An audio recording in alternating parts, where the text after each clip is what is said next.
आज आमच्या घरी होतं मूग डाळीच्या वड्या बनवण्याचा बेत आणि त्यासाठी डाळ वगैरे भिजू टाकलीच होती. मम्मीने ती पाट्यावर छान लाटून दिली आणि आम्ही ते सगळ्यांनी वड्या टाकल्या.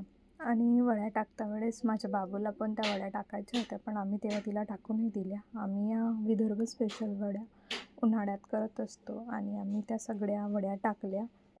पाट्यावर वाटल्याने वड्यांची टेस्ट थोडीशी इन्हान्स होते मशीनपेक्षा. आम्ही मग थोडा ब्रेक घेतला, त्याच्यात मँगो आणि किवी खाल्ली आणि मला थोडं बसणं होत नसल्यामुळे मी थोडंसं कमीच टाकल्या. उठत होती, बसत होती आणि मग असं गेलं. आणि काही आमच्या वड्या अशा झाल्या. मग पालक वड्या पण टाकायच्या होत्या आणि पालक वड्याची सुरुवात माझ्या बाबूंनी केली आणि ती बघा कसं भरवत आहे. तिने असंच केलं. आणि आमच्याकडे ना ज्या दिवशी वड्या बनतात त्या दिवशीच वड्याची भाजी बनते. तुमच्याकडे पण असं आहे का? आणि मम्मीने मला बोरं पण उकडून दिले होते. कसा वाटला व्हिडिओ सांगा.